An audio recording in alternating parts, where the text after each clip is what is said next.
Hello, and welcome to What Is A Cryptid. Before I begin, I must apologize if I sound a bit funny, but right now I have a bit of a sinus infection due to my job. I hope this isn't too hard to listen to. Since the start of my channel about 2 years ago, I have focused on many topics within the world of the strange. According to the stats on YouTube, I officially hit 200 videos on such topics, normally on cryptids. With that, every once in a while, I saw comments that made me think for a little bit. We have been on this journey a while, but have forgotten that some aren't sure what exactly a cryptid is. I saw a comment asking this last week, and I decided that for those of you who are new to the cryptid world, I'd make this video explaining what it is all about. By definition, a cryptid is any creature's existence that has yet to be proved or disproved by science. The field of study, which you can get a degree for in some colleges, is called Cryptozoology. When most people think of cryptids, their first thought is the most popular ones, such as Bigfoot, the Loch Ness Monster, and to a lesser degree, the Chupacabra.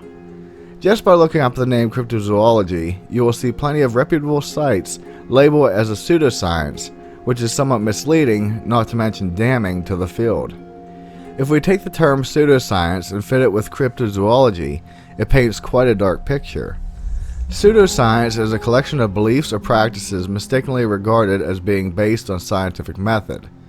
In hearing that, it would lead many to assume that cryptozoology is a bunch of people claiming to be scientists walking around the woods making common occurrences into evidence towards the proof of a creature's existence. Granted, there are quite a few of those types of people who fit that description to a T, but on the reverse, there are quite a few highly educated and well-respected people in the scientific community who are cryptozoologists as well. Dr. Jeff Meldrum, John Bindernagel, and Darren Dash are just three from a long list of researchers. While normally you don't hear from the more reputable ones, I can say that just about every Bigfoot program you see will eventually have input from Dr. Jeff Meldrum. At this point, you may be thinking, okay, it deals with creatures like Bigfoot, so it means none of these beings exist. While a lot of sightings of some of the more fanciful cryptids are a little bit hard to stomach, there are still quite a few that have a lot of evidence behind them being real. Something a bit more interesting, and I have covered in a previous video, is that many of the animals we commonly know today were at one point classified as cryptids. Animals like the kangaroo, the okapi, otherwise known as the African unicorn, and even the platypus were all at one time deemed cryptids. With all the technology we live around today, you would think it impossible for an animal to go undetected. But it happens. The Bondigizu was found in 1994, Hogzilla was discovered in 2004, and the giant squid was first captured on camera in also 2004. To this day, many species are recently discovered in the rainforests every year, not to mention the amount of species still hiding in our oceans. The coelacanth is the poster child for cryptozoology, in some cases literally. This fish was thought to have gone extinct over 66 million years ago, but were found alive in 1938 off the coast of South Africa. Does this prove that Bigfoot or Nessie exist?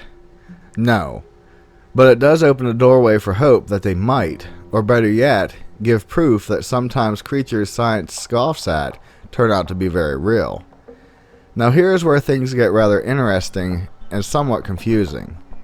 Normally the term cryptid is used to mistakenly blanket cover everything that is strange or odd. The problem with that is that too often it is used interchangeable to include aliens and to a lesser degree even ghosts. Obviously ghosts are not cryptids since, while they are unproven to science, they are either deceased humans or animals. One could argue spirits such as genies, angels, and demons fit the term. Those beings have their own separate field of study.